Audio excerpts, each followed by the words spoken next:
are you? I'm doing great. Great studios you have here. Thank you so much. We do appreciate it. We pride ourselves in being the best. There's no doubt about it. Right, so I want us to start this conversation very broadly. You know? When you talk about innovation in hospitality, what are we really referring to, and what does it matter more? Why does it matter more ever, now? Than ever before. Yes. Thank you for having me. My name is Charles Gaku. Charles Gaku is the managing director at Air Travel and Related Study Center. This is a college based in Karen that I've been running for the last 33 years, offering studies in travel, tourism, and hospitality. And I've seen it grow and change since the first student that I received many years ago until now. So I say that authoritatively I can really talk about what changes that I've seen over those 33 years in the field of travel, tourism, and hospitality. And I'm very glad to be here. Now, talking about changes and the innovations that have come throughout the industry over the many years that I've been in the industry. Some have been gradual, and others have actually thrown us off balance. But the whole thing is aimed at having the guests being satisfied with the service that we offer to the guests, so that they can come back again, or they can refer another person to come and be with us. Hospitality broadly, you talk about airlines, hotels, tour companies, and the restaurants and so on. They've all been affected one way or the other. Who has suffered the most is the traditional person who was there, that has now been replaced more or less by machines and technology itself. What do I say? In terms of the travel industry, airlines, more than ever before now, before you used to have to go there to the airport with a ticket that you're holding in your hands. If you don't have that ticket, then you cannot travel. Today, when you go to check-in, you just have the check-in agent checking whether your name is there. They check on your passport, it's valid. You have the relevant visas, and there you are. You get into the aircraft, and your boarding pass, you're gone. So that is positive in the sense that no papers are required now. That means you are cutting less trees as far as that is concerned. Matter sustainability. Matter sustainability. And also, more importantly, is that we do not have to go back if you don't have that ticket, or you have to purchase a new one for you to be able to travel. So that is done, and that is very good. But with it, there has been a lot of replacement of human labor. Yes. I remember during my very first days of teaching fares and ticketing, how to calculate a fare. It was all manual. Calculate a fare, convert it, get the local currency fare, and give it to a client. If you made a mistake, as an individual, you have to pay for it. But now everything, you just feed in the flight details from Nairobi to London, to Frankfurt to New York, what class of service, first class or business, and then the fare pops out with the taxes on it. So that has been good in the sense that if you look at it, no more penalties for staff members for under-collecting, no more suffering on the passenger for over-collecting. So everybody's getting a good deal. We are safe as staff members. We know that nothing will come to us that we say debit 5,000 bob from Anne every month for the next 12 months because she under-collected. For the passenger, nothing much suffered because they're getting the right fare. So that is the good thing about it. But with all those calculations now being online, it means that we are employing less and less people to work in our airlines. And even more importantly, if I could talk about the hotel side, when you talk about robots, and you have robots in Nairobi. Yes. I was coming to that. We have hotels with the luxury brands coming in. Yes, you do. What does that mean? It means that you have to replace 1 or 2 or 3, 4 staff members who otherwise would have under salary and much more need. We don't tip robots. Clients get to the country, we brief them that if you're happy with the service, of course, tipping is not compulsory, but if you like the service, tip this much. Waiters, 10% of the bill. Tour guides, $5 to $10 per person per day, and they are very happy with that. So, again, why do you have to tell them the amount to tip? Is a suggestion. Okay. Because not all of us are very conversant with currency, currency changes. So you find a client over-tipping or under-tipping. Is over-tipping a good thing? I think it is. Everyone would be happy with that. But could you imagine a case where a client is tipping you 100 shillings, thinking there's an equivalent of $100 from where they come from? So that's why the guideline is important. But the disclaimer is, feel free to tip only if you're satisfied with the service that you are given. All right. We'll get deeper into whatever we're talking about in terms of just, the robots coming in here to take space. How our hospitality has been here for so long. But would you say the shifts towards tech in hospitality is more reactive towards, say, post-pandemic, or is it a proactive move that was long overdue? I think it was long overdue. There's no doubt at the moment that we have gone back to our pre-COVID levels. Actually, we've been surpassed. Last year, we are doing much more than we were doing even before COVID, which is a great thing. But we are already on that road before the pandemic hit. And with the pandemic, remember that half of those who work in the industry did not even get back to work, even after the pandemic, for various reasons. They were nearing retirement. They don't see any point to go back. Some of them also went for other things that interested them the more. So to cover up for all these numbers, there was no time to train. And the numbers, when you are locked up for 3 or 4 years without traveling, when the whole world opens up, what you want to do is to travel. So the rate at which we had travelers wanting to go all over the world was not commensurate to the number of new entrants into the space that we call travel, tourism, and hospitality to work there. So IT made up for it. So that we made this leap into pre-COVID, post-COVID levels faster than what we would have done if we had to go and look for staff and retrain and so on. And maybe for some employers, it was a good opportunity for them to get rid of those that they did not really want, and also those who are nearing retirement, also on their side also. So this was a soft exit 1 or 2 years before they were actually due to leave. So either way, it balances. So what do you mean this is an advantage to those employers who wanted to let go of some employees? Does it mean that we know that when you lay off some, the workload now increases? Yes. So how is that a positive thing for workload increases, no doubt about it, but then you make up for that with the IT and the AI facilities that came on board. Interesting. So there's also this concern that AI tech will take over the job market. So is that a bigger concern in the hospitality market if it's anything to go by? This part of the world, warm handshakes are still relevant. What do we sell? We sell naturalness in the African situation. We sell happiness. And we associate the kind of tourism that we have in our country with the nature, the natural part of it. And that is going to be overtaken, of course, with time. I don't mean that it's going to be overtaken now, but I'm looking at a situation where within time, you're going to follow the rest of the world in what is happening with all tech. At the moment, we're not so much affected, but those who would like to make a quick buck, jump into that AI space as quickly as possible, are already getting there. Some of us with, the notion that the warm hospitality, the African handshake and so on, that we might take longer to get there. But slowly but surely, we are replacing a lot of facilities that were, that were natural with AI, and the whole world has gone that way. Yeah. We cannot be left in isolation. Amazing. So speaking of last year, you're right, we really grew in terms of our international arrivals, which reached at least 2.4 million. 2.4 that was 2.4, yeah. That was at least a 15% increase from 2023, right? Yeah. But as of 2025, how are we doing exactly, Are we priding ourselves as the ultimate safari destination? Yes. Let me say 2.4 million for 2024. Yeah. From 2 million in 2023. It's like a 17% or so. Yeah. But I'm not so keen on those numbers. For me, I look at it differently. Out of these 2.4 million, how much have they left for the country?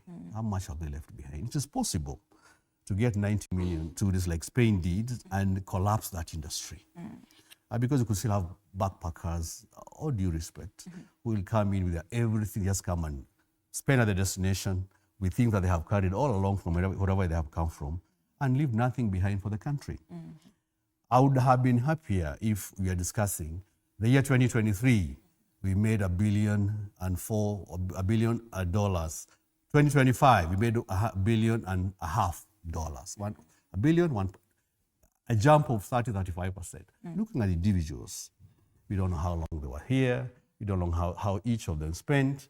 We don't know comparatively for the same number of tourists in other regions, how much more we made. I have very good examples. I know that Tanzania, more or less, is at 2.1, 2.2. Personally, I believe they are doing more than us.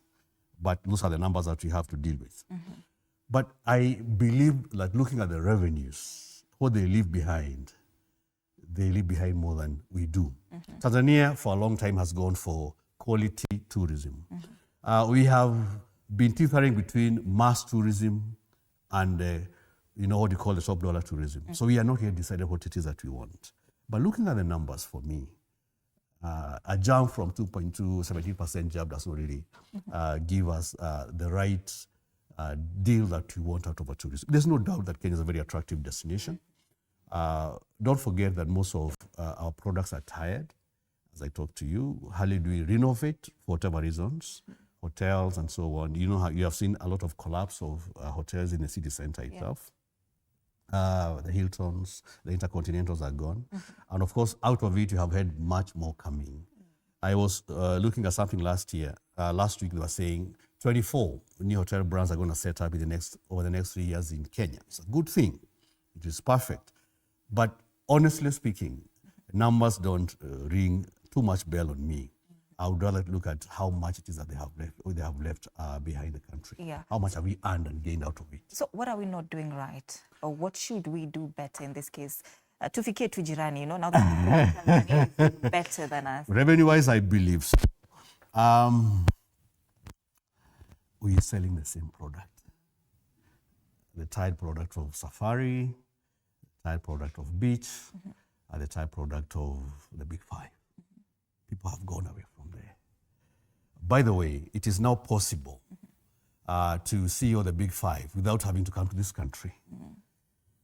Zoos in the US, they actually have real big five. Of course, many clients come here to see how it is that they behave in natural habitat. But that is not quite on for the Gen Zs, as I talk to you. So even that caliber of client who would like to see those real lions and elephants and so on, the big five as they call them, client is also simply diminishing. And we're also shooting ourselves in the foot very many times. If you have been keen on the media, in the month of May and June, we always talk about the migration of the Mara. The wildebeest migrating. They do that in the month of May, in the month of July and a bit of August. As if that is the only thing that you could sell. So you have an influx of tourists in the month of May, June, month of July and August. And we leave the rest of the Mara almost not so well taken care of during the other months. We are running the risk of selling Mara as only a migration destination, and that is not right. Clients who come into a country only see 28% of the country. They have not opened up. We've been talking about the Western Circuit for a very long time. Kakamega, culture we are not selling. The Kisumu, the tea plantations of Kericho. We don't talk about the Kisii soapstones and so on and so forth. Who's doing trekking safaris? Kilimanjaro in Tanzania are doing 80,000 clients a year on climbing that mountain alone. I know it is the highest point in Africa, but we also have the second highest, and we are doing less than 10,000. So we are not exploiting this to a full potential. Many lodges are coming up, no doubt about it. But we're also saying even those traditional, those legacy ones also need a bit of renovations, need a bit of touch-up, so that as you cost $200 to that client, then you can see value for money. We shoot ourselves again on the feet as far as Mara is concerned. We jump from $100 park entrance fee per 24 hours we make it $200 for 12 hours. Serengeti is waiting. Serengeti is 7 times bigger than the Mara. Mara actually is an extension of the Serengeti. They are still on $100. So where do clients go naturally? We are losing clients as we see. If you've asked many operators last year, they had a lot of Amboseli to sell and not the Mara because Mara is expensive. Amboseli, 2 nights only. Then they jump over Namanga border and go to Serengeti, Lake Manyara, Tarangire, Ngorongoro. We lose. Yeah. So those numbers, for me, I believe Tanzania is ahead of us. So whose responsibility is it, Charles, from where you sit, to just, if you're making the reference with the Mara, Yes. taking care of it as we should, so whose responsibility is it to also just put Kenya on the map as an ultimate safari destination? Good question. We have another trouble. We have national parks and national reserves. Masai Mara is a national reserve. Is under the county of Narok, county government of Narok. The national parks are under KWS. That is the national government now, if you like. So it is not obvious that what Mara, under the county council of Narok or the county government of Narok, would impose that can be overturned by the national government because that's the property of the county. So even I'm not saying that Mara should be taken over by the national government. I'm not saying that. But I'm saying that there should be harmony on it.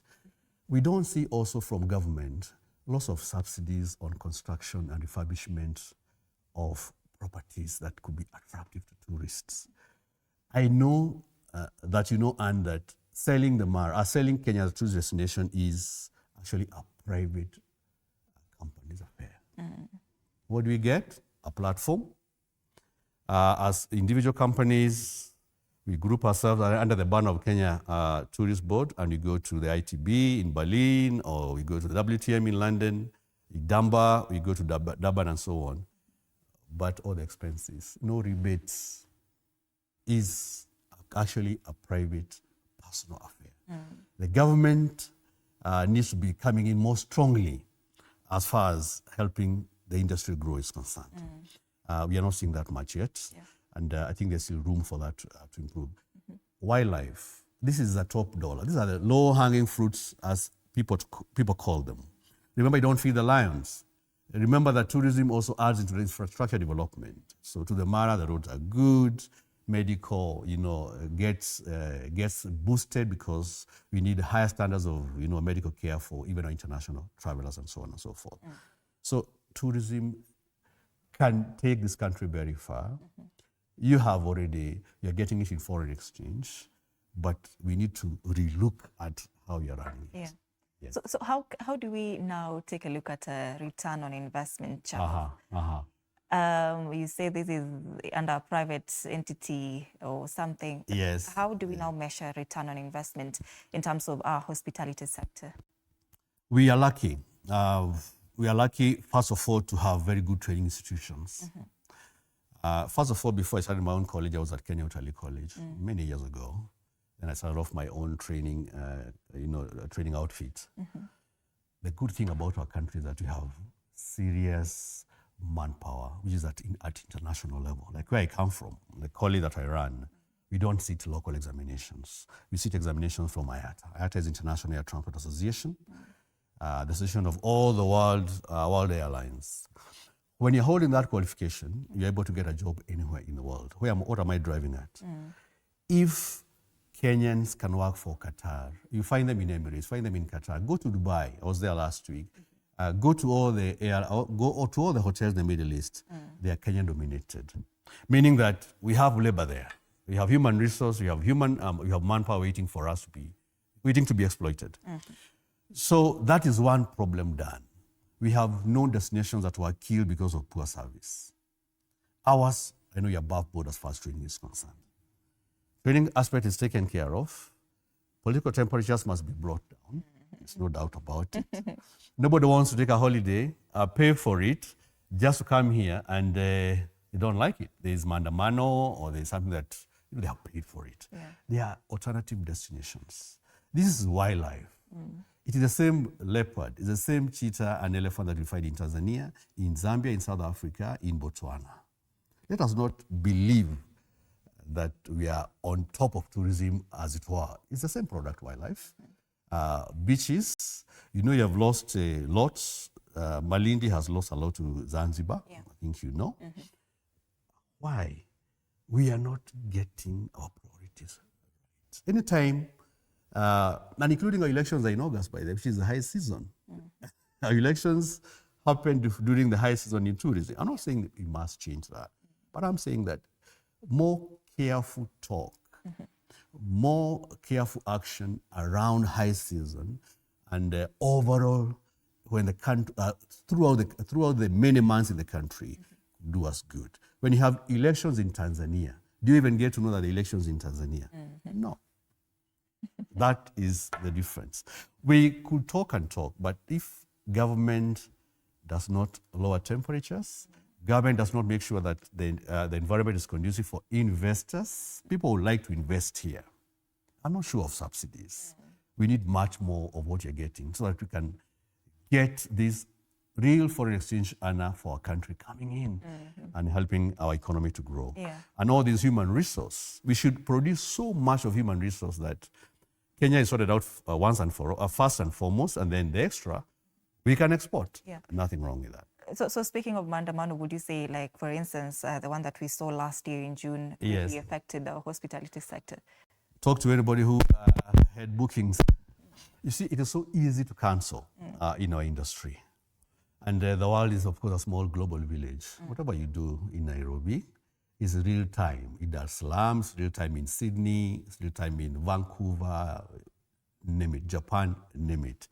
So they just come and type, owing to blah, blah, what's happening in your country, I'm sorry, we have to relocate to country A, country B, country C. They are laughing at us while you're having these things, particularly in August, because they know, they wait every 5 years. Because they know 4 or 5 years, the 5th year, Kenyan tourism will be low, and they will start marketing, and you're not marketing enough. I think the marketing budget is quite low. You're not marketing enough. The president of Tanzania herself goes on road shows in the US with the rest of the tour operators. Do you know the impact that makes in a country where the head of state is the one who is spearheading such activities? And you get the numbers that you want. Yes, and it's not so much to ask for tourism to bring in $2, $4, $5 billion. For marketing. Yes, for marketing. Yes. And if you're talking about marketing, now that we are there, you know, as Kenyans, we ourselves, sometimes we don't even know the beaches that are in this country. If I tell someone right now that we have Takawiri Highland in Homa Bay, we have beaches, very beautiful, not even one, but people know of Dunga Beach in Kisumu. But if we ourselves don't really market or know what is in our country, then how exactly the people who want to come and tour in know what is here and enjoy it? Domestic tourism. We have forgotten that 5 years ago, during COVID, we survived on domestic tourism. Nobody was coming in. And I must thank Kenyans. We need to understand that Kenya has a very growing middle, a middle level, middle class.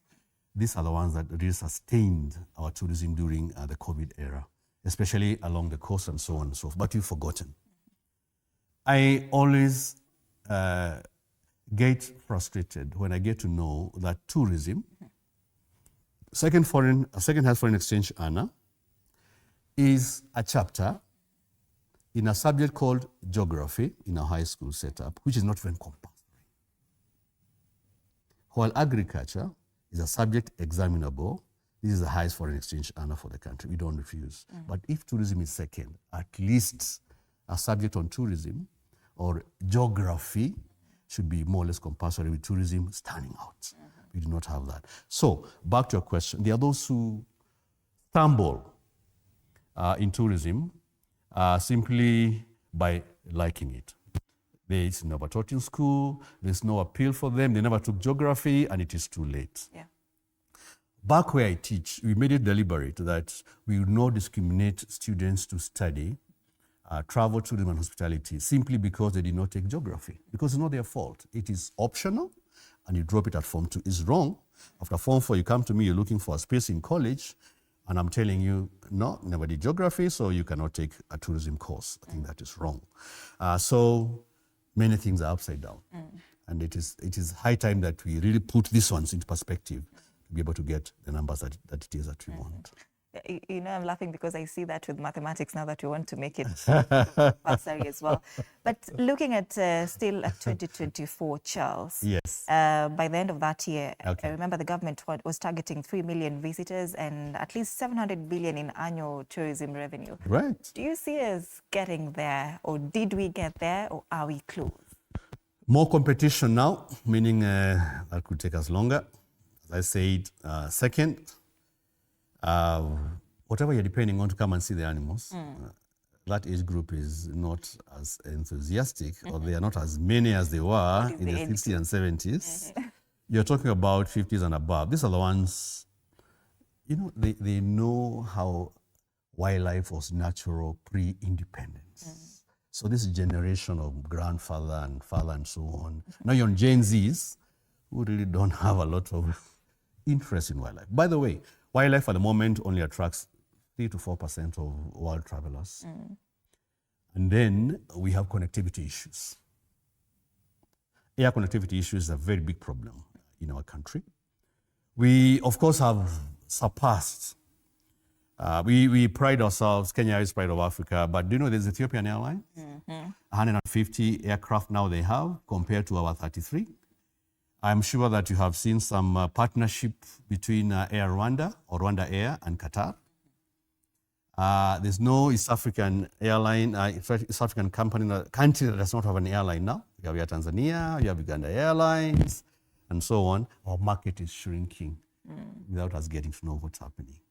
So those numbers, to realize them, we never know. In 5 years, Nairobi might not be the only hub that we have in Africa, or the East African part. Uganda is coming up strongly, so is Tanzania, and most definitely Rwanda is also coming up. So this is going to be harder. Not, especially when you shoot ourselves on the foot.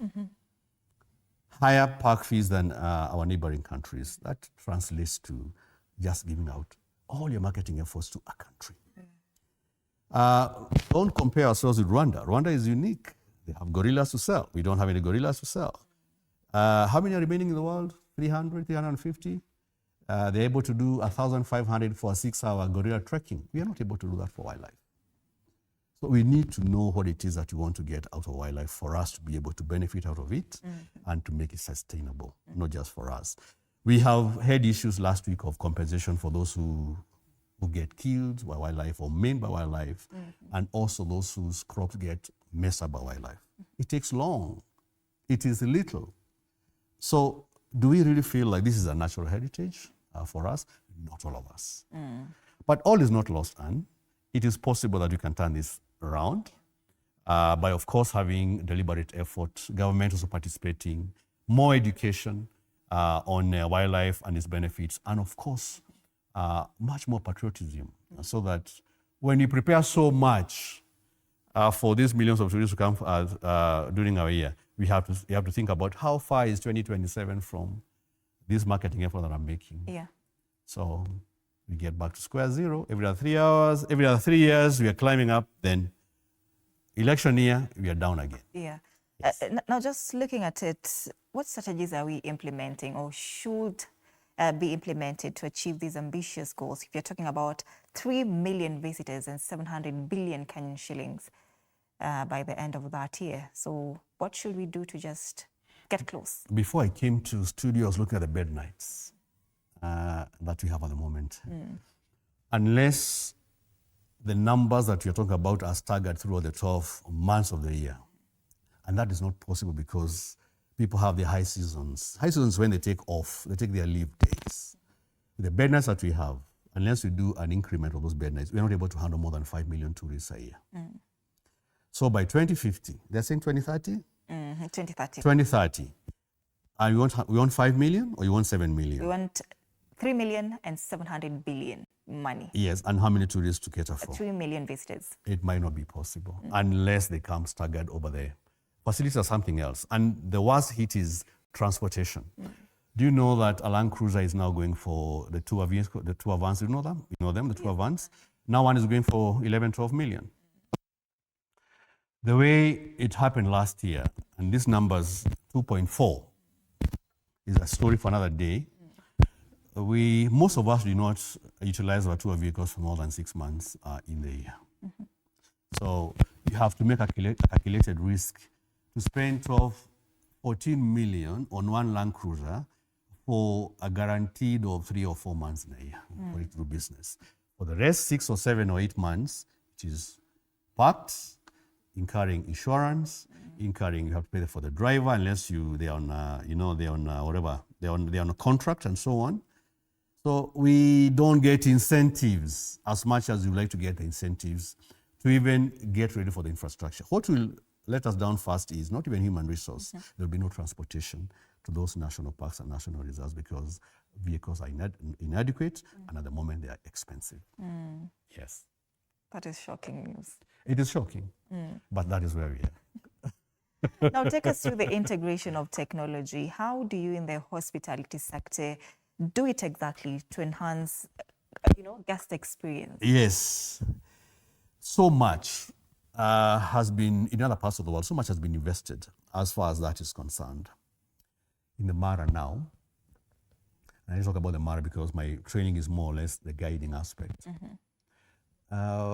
We have companies that are now dealing with electronic Land Cruisers. No more diesel. That vehicle is silent. Animals are not threatened. They don't feel out of place. And also the guest experience is much more superior because it's as quiet as that. Remember that this is also playing a very big role in the environment. So that is one thing that I really say kudos as far as the industry is concerned. We talked about the robots. These days, robots are on. And that we have to follow suit because that is what the world is getting into. Today, you can prepare your own menu from a restaurant. You just go to the screen. You're able to, choose whatever it is that you want. You integrate your own menu, like we never used to do before. So you do your own order. I want this, I want chips, I want combined with that and that. And then you get your order. You print, you get your order and pay for it. That is happening all over the world.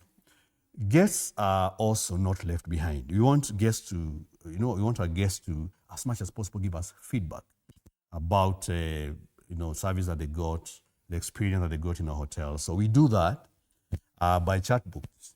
Chatbots means that you're able to, interact whether the guest is there or not, or whether the hotel staff is there or not. You're able to interact and so on. Get feedback as well. Unfortunately, redundancies are something that we are witnessing because of this development and the enhancement of technology in most of our hotels, in most of our tour companies as well, and in most of the restaurants that we also go to. And it has gone as far as not just service in restaurants, but also in laundry.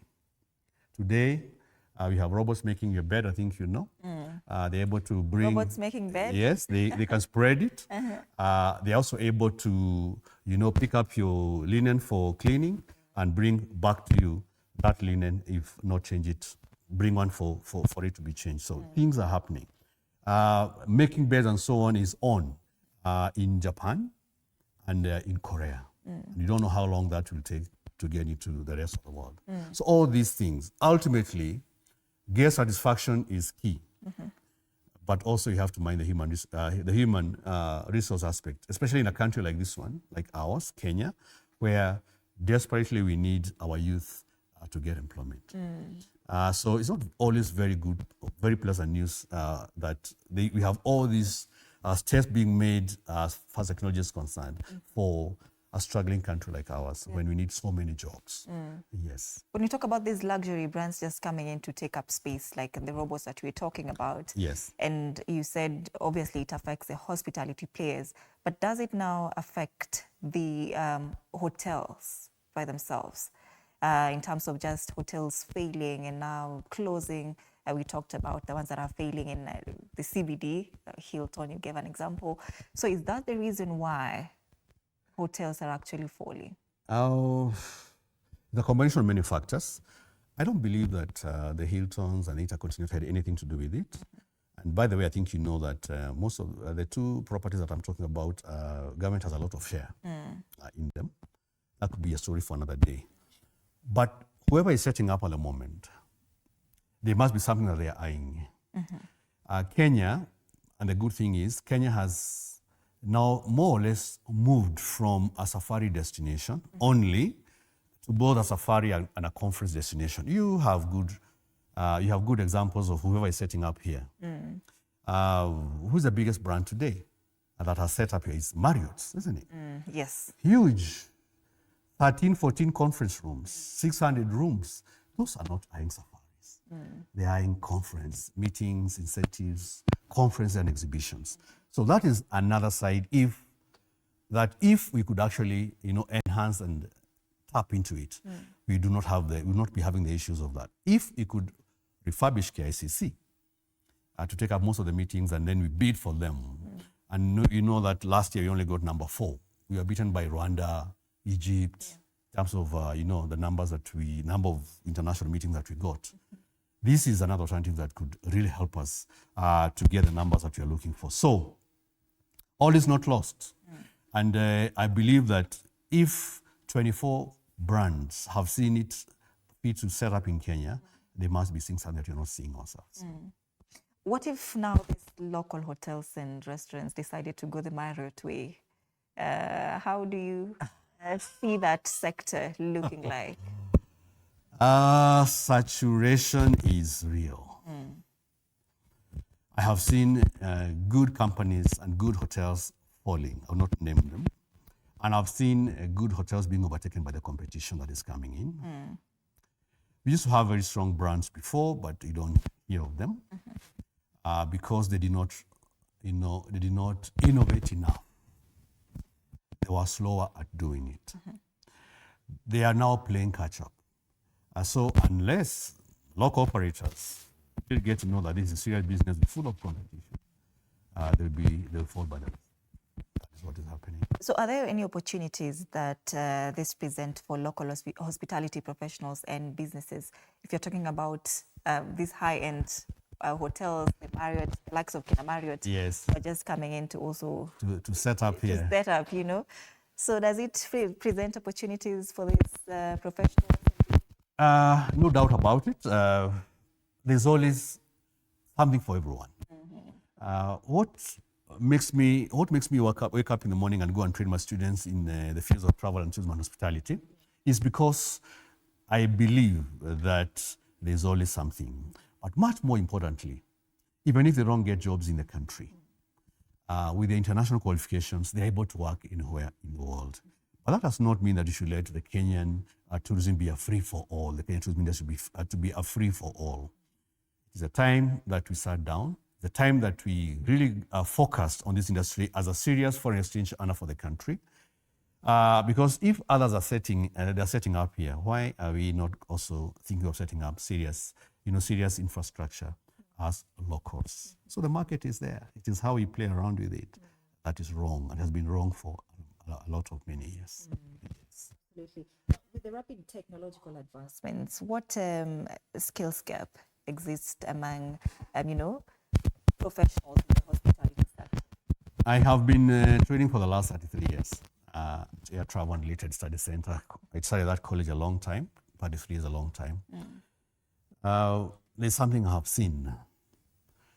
And this becomes a problem if you do not sit for an international syllabus where they review the curriculum every 6 months. I pointed out to you that our exams come from International Air Transport Association, which is IATA, Global Association of all the airlines of the world. If not, they come from ICM, another examiner that is based in London in the UK. If you compare the syllabus of those international bodies with the one that we have at a local level, and I will not be afraid to say it's the Kenya National Examinations Council. Yeah. The frequency at which they review the syllabus tells you a lot. The gaps that you're talking about are because the expectations the expectations that an employer has and what is really presented to them are miles apart. There's something that we do not do as trainers. For example, not all of us, and I'm not one of them, not all of us guarantee industrial attachment. You're not one of them. Yes, because I do guarantee industrial attachment for all my students, because after 33 years, I have a lot of network everywhere. Now, there's something wrong, and when you train a student for 3 years, or whatever time it is, then end of the day, you give a letter that whom it may concern, and is my student. You don't give them an attachment, they will not graduate, so please give it to them, and so on and so forth. If you want to close these gaps, we must work with industry, and work with industry will mean that we must be able to provide industrial attachment. But then industry will refuse to give industrial attachment if the material that we are giving to them is not well baked. That is the case for travel, tourism, and hospitality if you adapt a local syllabus in this country. It is not up to scratch, it is not up to date, it needs review.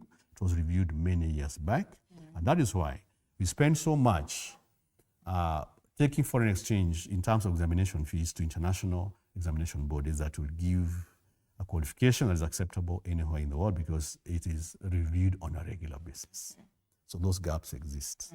There's nothing wrong with the partaker of the information and the program, but the program is not at a level that is acceptable worldwide. Yes. So how is this being addressed, Charles? Because I understand that for you, you have a school where you are trying to address this, but from the national perspective, if you're looking at it from your school, finances, not everyone can afford, you know, to just come and study at your school, but let's say they can't afford the Kenya Utalii where you went to. So how is this being addressed exactly? I still believe that the Kenya National Examinations Council should concentrate on primary and high school training.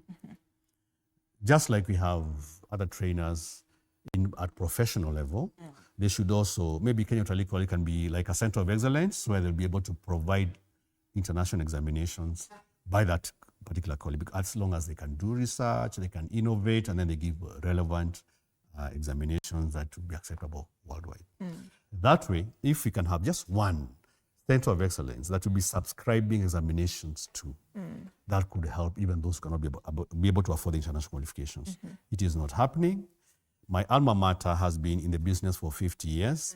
It's a high time that they should now evolve from just training like you're doing and be a center of excellence, and they be able to provide to us examinations that are well set, that are well researched, that are current, so that that gap is bridged for those who can afford, those who cannot be able to afford. Yes. So are they really preparing the students for the job market, if it's anything to go by? You talk about your guarantee internships, you know, because of collaborations with these institutions and partnerships. But looking at it from, if you know, just the broader way, are they giving these students opportunities in the job market? Hotels and airlines are very receptive to boosting and bolstering, making sure that there's continuity in the human resource aspect as far as training is concerned. They're very receptive. But then also, they are mainly private entities. I would not take your students on if I have a bad experience about them, because I'm not a trainer. I thought that you'll get me students that are ready to fly. But what are you giving to me? It makes me feel like I have to take them back to school. That is the issue, and that is the mismatch and the disconnect that you're talking about. The industry is generous, whether it is the hotels, whether it's the airlines, whether tour companies or travel agents, they are generous, but only if you provide quality to them. Because even the person who is training, even here, person who's training you has other roles to do. There's nobody in a company that is trained, that is told, you sit down here, your job is to be able to train trainees or to handle trainees. So make it easier for me to help you, making sure that you have the right knowledge, you have the right attitudes, and the industry will be able to be receptive. I've not heard any of my students being denied an attachment opportunity, and I know it is courtesy of the very well-researched international qualification that I offer them. Yes.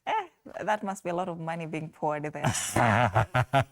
And I must tell you, Anne, that for the last 17 years, I've been the only premier SACCO member in Africa and the Middle East to be awarded by IATA. Premier SACCO, they look at how many students you enroll, how many of them pass exams, and because their diplomas are QR coded, they're able to know how many of your students translate from college to an employment environment.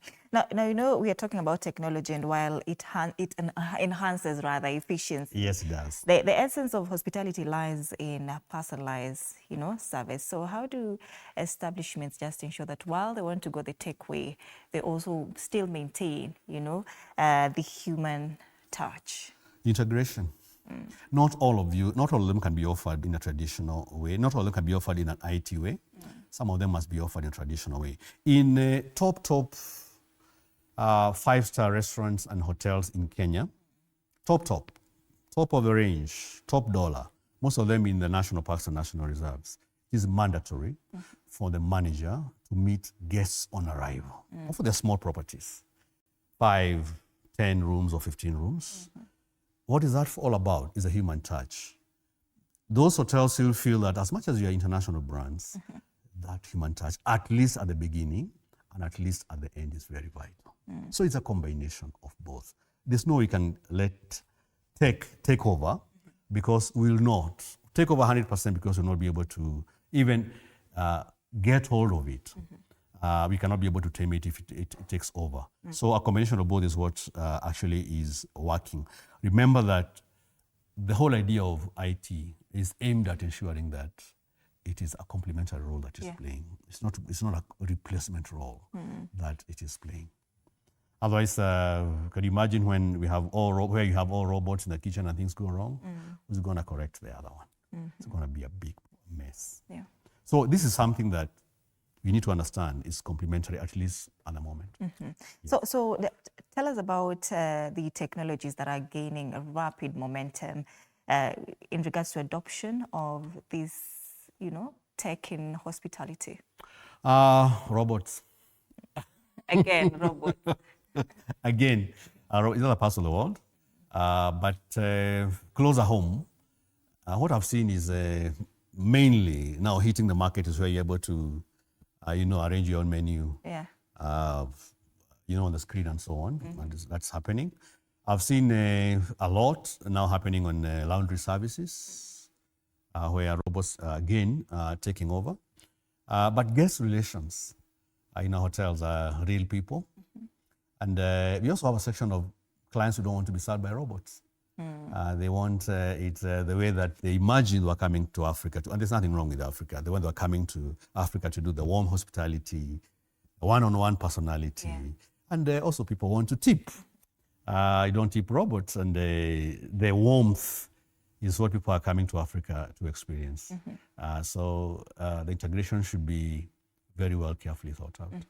As we wrap up now, what is the future of hospitality sector in regards to technology, as we're talking about? Do you see us going more, tech, the AI way?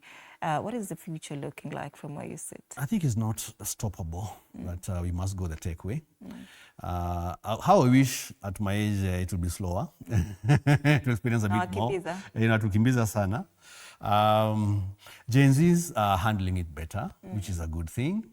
And we sincerely hope that we're leaving an intact industry as far as we are to them. And whether they want to run it tech way, 100%, or integration, as long as we get more visitors, we get more foreign exchange, they can create jobs for themselves. And this continues to be the second, if not the first, foreign exchange earner for the country. I think we'll have done our job over those so many years. My colleagues, when I sit down with them, they are apprehensive of the pace, but there's very little we can do. It is an idea whose time has come. We must embrace that. Yes. So how do you try to also just bridge this gap between digital illiteracy and tech also? Savvy. Tech savvy. Good thing about it is our syllabus now talks about it a lot. Remember that as much as we are training in travel, tourism, and hospitality, which look like practical courses, in the real science, at the examination level, everything is online. Online in the sense that examiners are making sure that it's not all about practicals that they're examining. They have, in their heart, they know that they're dealing with Gen Z. So exams are multiple choice. If you feel it's alpha, you press A. If you feel it's bravo, you press. But it's all after you have read the content and after all the practicals that you've done. So the integration is what will save the generation that we have at the moment as far as the combination of tech and the tradition is concerned. At the moment, we are in safe hands, even from a perspective of examination. And then the good thing, after you do the examination, after the 2 hours of exam, once you send the examination, you get your certificate. And you can be able to print that online, not waiting for the 3 months that you have to wait for your results to be out in other dispensations where we are doing the same exams. Yeah. So looks like we are ahead, and tech should be able to lead in that generation, in that direction. Yeah. And we are okay with that. Yes. As we wind up, of course, now you can talk to us about the Travel and Related Studies Center. Air Travel and Related Studies Center is an institution that I started 33 years ago. I interacted with tourism since I was 8 years old. My grandfather was a tour guide, taking us around the national parks and national reserves. This outfit of mine, I decided to ensure that I specialize on travel, tourism, and hospitality so that I can be able to get the best that I can. I still go to class because I still believe I have something to offer to my students. We are located in Karen, area of Nairobi. We are full boarding institution. Why boarding? To ensure that, because you get the same diploma from all over the world. If you're sitting the examination in Nairobi, somebody is in Tokyo, wherever it is, they get the same diploma. So why boarding? To ensure that we'll provide something over and above. Can you keep time? How is your grooming? How is your sense of cooperation and teamwork?